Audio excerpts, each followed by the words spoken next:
Ciao a tutti e benvenuti sul mio canale. Oggi in questo video vi mostrerò come ho costruito la capanna di Hagrid.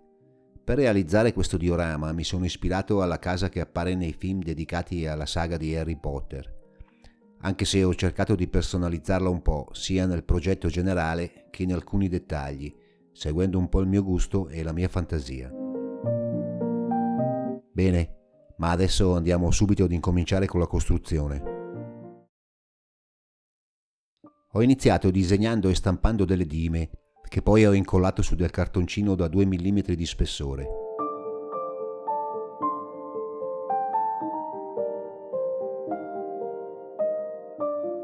Ho proseguito poi ritagliando tutte le pareti che compongono la capanna.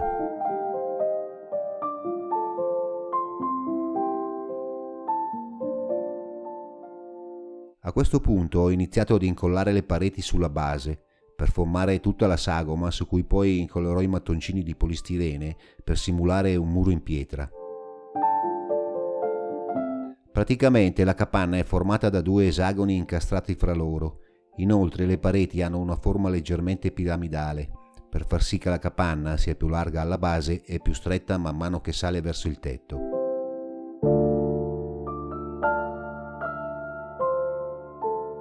Vado ora a preparare i mattoncini di polistirene. Per prima cosa ho ritagliato dei fogli di polistirene da 8 mm di spessore. Con una pallina di carta stagnola sono andato a creare la texture effetto pietra su tutto il foglio. Ho proseguito ritagliando dei listelli di circa 8 mm, che sarà l'altezza dei mattoncini. Infine ho ritagliato i mattoncini nel senso della larghezza.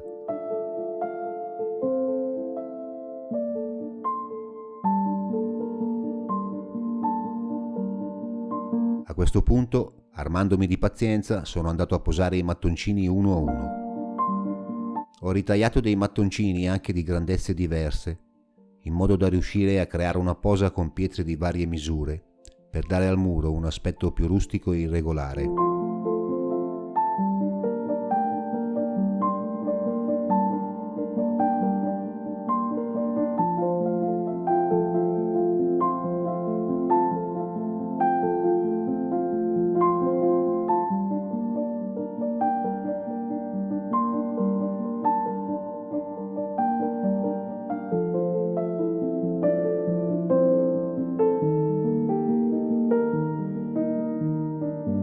Seguendo il profilo della capanna, ho ritagliato un pezzo di polistirene su cui ho incollato dei listelli testurizzati per simulare il plinto in pietra della base.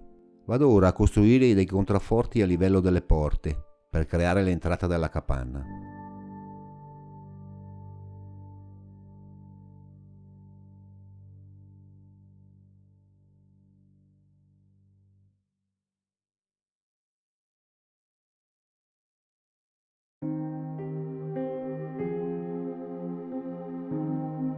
Per realizzare il camino ho incollato una sagoma in polistirene, che poi rivestirò sempre con dei mattoncini.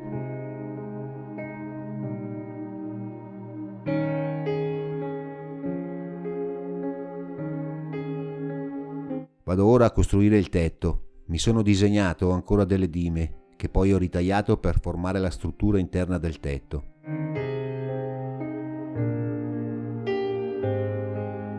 Per creare la copertura ho tracciato una dima utilizzando un foglio di acetato trasparente.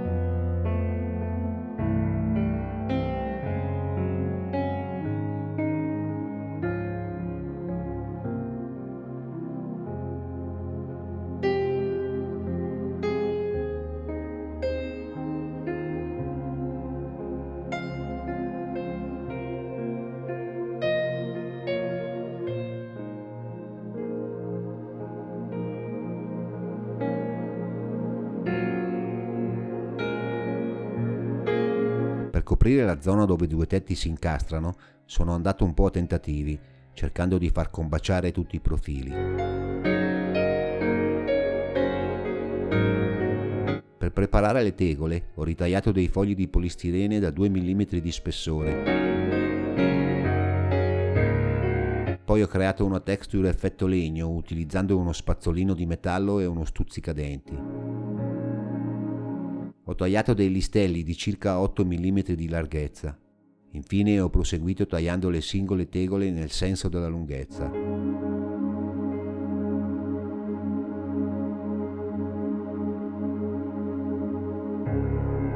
Per fare più in fretta ad incollare le tegole ho utilizzato la colla a caldo.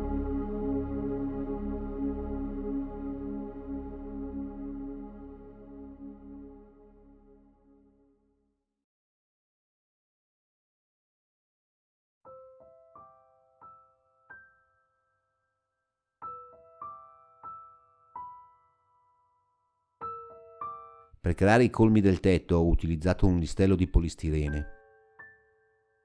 Per realizzare le punte del tetto ho deciso di utilizzare la stampante 3D. Ho disegnato le punte con Fusion 360 e poi le ho stampate e incollate sulla sommità del tetto.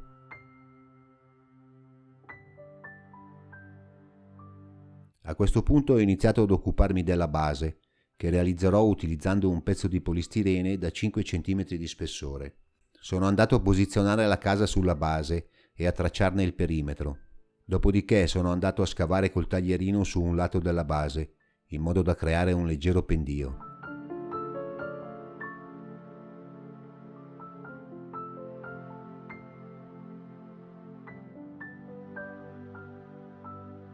Ho preparato un impasto di cartapesta e gesso per lavorare ulteriormente il terreno.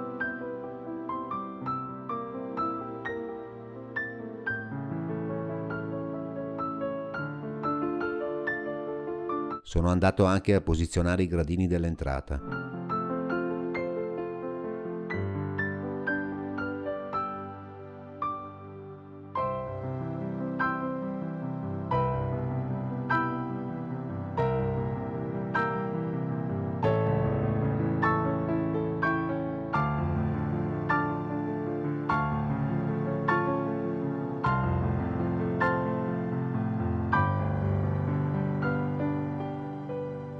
Per completare il terreno ho aggiunto della sabbia fine mista a gesso e qualche sassolino.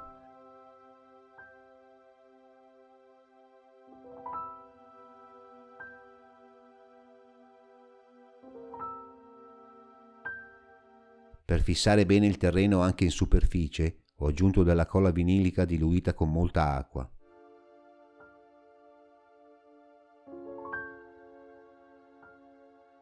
Bene.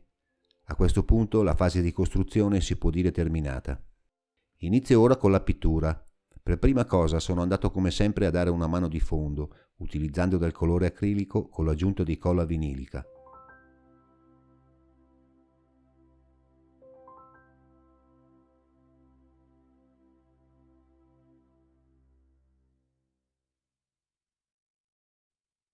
Una volta che la mano di fondo si è ben asciugata, ho proseguito dando il colore vero e proprio, iniziando dal muro in pietra e proseguendo poi con il tetto e il terreno.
Per costruire le porte ho utilizzato dei listelli di balsa.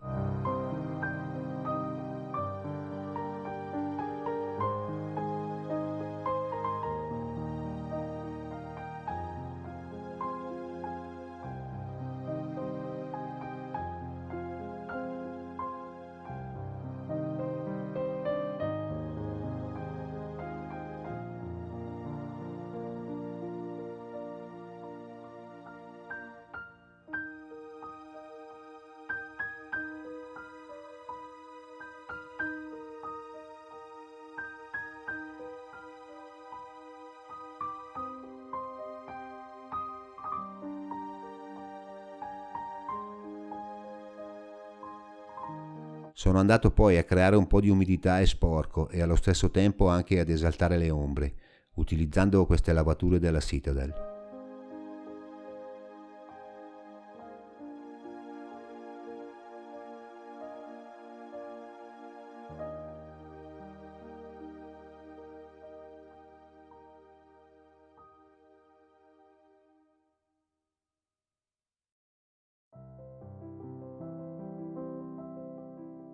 Una volta terminata la pittura, sono andato ad aggiungere dell'erbetta statica al terreno. Inizio ora ad occuparmi degli accessori che realizzerò utilizzando la mia stampante 3D. Vi ricordo che qui sotto nella descrizione del video vi ho lasciato tutti i link dove potete trovare i vari file STL che ho utilizzato per stampare miniature e accessori che ho inserito in questo diorama.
Bene, spero che il video vi sia piaciuto. Vi ricordo che se volete approfondire le varie tecniche di costruzione dei miei diorami e seguire il passo passo dei miei lavori, potete farlo tramite Patreon. Il vostro supporto mi aiuterà molto a creare contenuti sempre nuovi e spero interessanti per voi. A questo punto, come sempre vi saluto e vi do appuntamento al prossimo progetto e al prossimo video. Ciao!